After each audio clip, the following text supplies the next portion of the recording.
السلام عليكم ورحمة الله وبركاته. أهلا وسهلا بحضراتكم، يا رب تكونوا طيبين وبخير.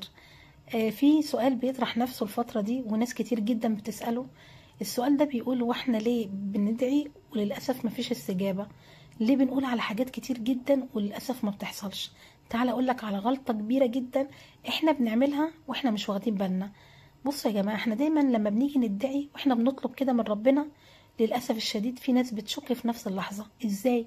يعني تقف كده تقول يا رب ارزقني، وبعدين تقول في عقلها: لا لا ده صعب، انا مش شايف ان في حاجة ممكن تتغير، يمكن ربنا مش كاتبها لي. طب ازاي؟ طيب ازاي تبقى بتطلب من الكريم وتشك فيه وتشك في كرمه؟ ازاي تدعي للوهاب وتستبعد الهبة اللي ممكن ربنا يديها لك؟ ازاي ترفع ايدك للسماء وتنزلها وانت حاسس انها فاضية؟ يا حبايب النبي صلوا عليه قال: ادعوا الله وانتم موقنون بالاجابة. يعني اهم شرط علشان الدعاء يستجاب انك تكون ممكن ان ربنا عز وجل هيستجيب. مش شرط دلوقتي، مش شرط بنفس الشكل اللي انت عايزه، بس الاستجابة جاية في وقتها الصح بالشكل اللي فيه الخير ليك. انت بس اصبر وخلي قلبك متعلق بربنا واطمن. المشكلة مش في الدعاء، المشكلة اننا بنستعجل وبنحكم على قدرة ربنا بعقلنا الصغير ده.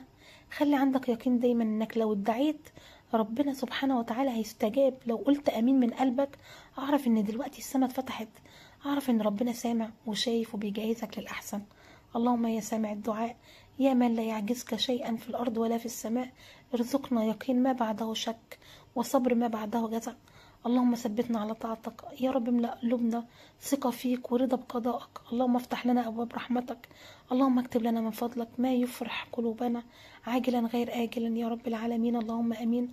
صلوا على من أمرتم بالصلاة عليه، والسلام عليكم ورحمة الله وبركاته.